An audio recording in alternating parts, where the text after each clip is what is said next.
Hello, I'm ABX Toycat and welcome back to the video. Today I'm going to talk about light sources in Minecraft. Specifically, I want to talk about the worst light sources in Minecraft. Because if you don't already know, the lighting engine in Minecraft is very complex. If every single different light source has a different lighting value, such as fire, such as the sun, the moon, redstone torches, they all affect the world in very different ways. A couple of friends a while ago had this idea that they told me about where they wanted to make a horror map based on manipulating this light value and making some really dark areas. The really complexities of how you do that was something I don't think they understood, and it's something that I figured, if anyone out there has the same idea of making a horror map inside Minecraft, I would make today's video to let you know what the least light source blocks are, and also to let you know how to achieve true darkness, if that's what you want to achieve. If you want to have a really scary map that has some, jump scares, or that has, this or that to make it difficult to navigate, today I'll be giving you a guide on how to do that. So hopefully you all do enjoy today's video. If you do, like it, let me know, because it helps out the channel a lot, and lets me do like these slightly more technical videos, covering stuff like light sources, and indeed the sun and the moon and stuff. So yeah, with that said, if you want to achieve true darkness, which is part of this, you will need to lower your gamma, but let's start with everything else you can do first. So first of all, the key thing that you want to do if you're making a map and you want to make it dark, or if you want to be dark in general, is you need to wait for the sun to go down. The reason you need to do this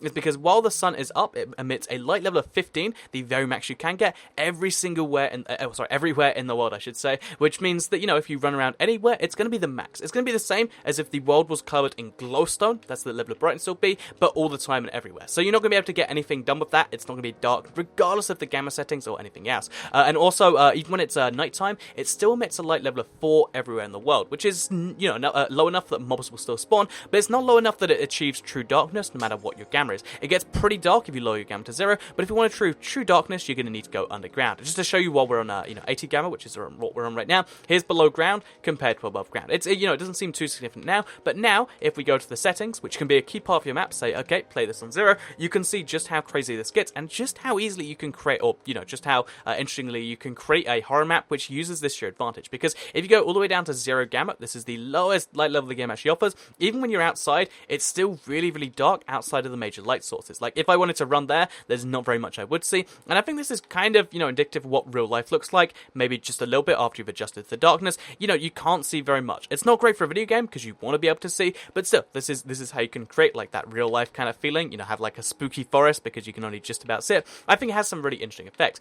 but bear in mind, this is with the light level being 4 everywhere. So now, if we actually head below ground, this is true darkness in front of me. As you can see, literally nothing can be seen, and it's very, very dark and crazy stuff. So, what can you do to make the light levels better? So, the common one I always see, and I've seen a lot of maps do this, is using redstone torches. Redstone torches, if you don't know, have a light level of 7, which means they're slightly brighter than the outside, 7 by the way, here. It's slightly brighter than the outside world, which means if you place them at nighttime, you're going to see a very slight increase in the light, which is useful if you want to, like, make a pathway that's kind of obvious. So, for instance, if I wanted to run over to there and make it like a, kind of a hinted thing, if you just have a few redstone torches along the way, you can see them from a distance, and they make a very, very, faint light. It's a red light, and it's pretty cool for spooking people out. But what if you want to go even darker than the redstone torch? You want it to be so very, very hard to see anything, so that way, whatever jump traps you've got going on to that, well, this is where the very worst light source in the game comes in. So, just put this in perspective. Again, this glowstone gives you a light level of 15 when you're exactly on it, and so a torch gives you 14, and this is the highest level you can get in the game, same as the sun will give you.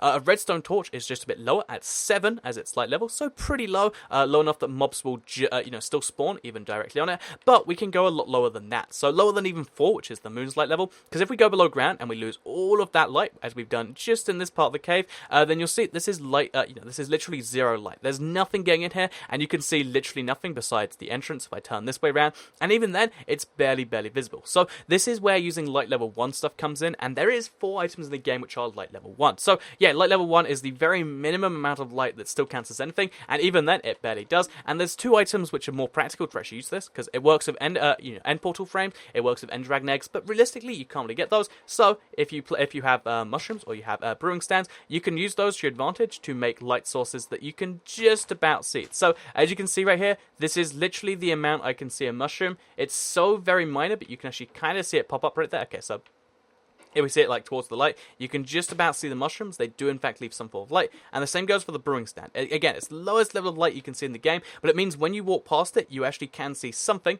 Okay, this is a mushroom right here, as you can see, and you can use this to your advantage to use, like, again, actually let people see something, but it's the most minor of things. Okay, look at the light level on this block. It's so small, but it's the only thing that's distinguishable, and it means that you can have true darkness while still guiding people from one destination to another. Admittedly, you can just place a redstone torch, and it's kind of a similar thing below ground, but I think what's way more effective for that true, like, I have no idea what's coming next thing, is to use either mushrooms or to use brewing stands. Again, both of these items have a light level of 1, the lowest you can get in the game. And even outside isn't really too dark, but still, that's the minimum brightness you can achieve in Minecraft. That's how to make the game the darkest humanly possible. And if you've got these grand plans for like a horror map where you can scare people, maybe this helps you out doing that. So yeah, just like that, we've gone for our little tunnel adventure map, and we've ended up just over here. So I hope you did learn something from this little video about light sources.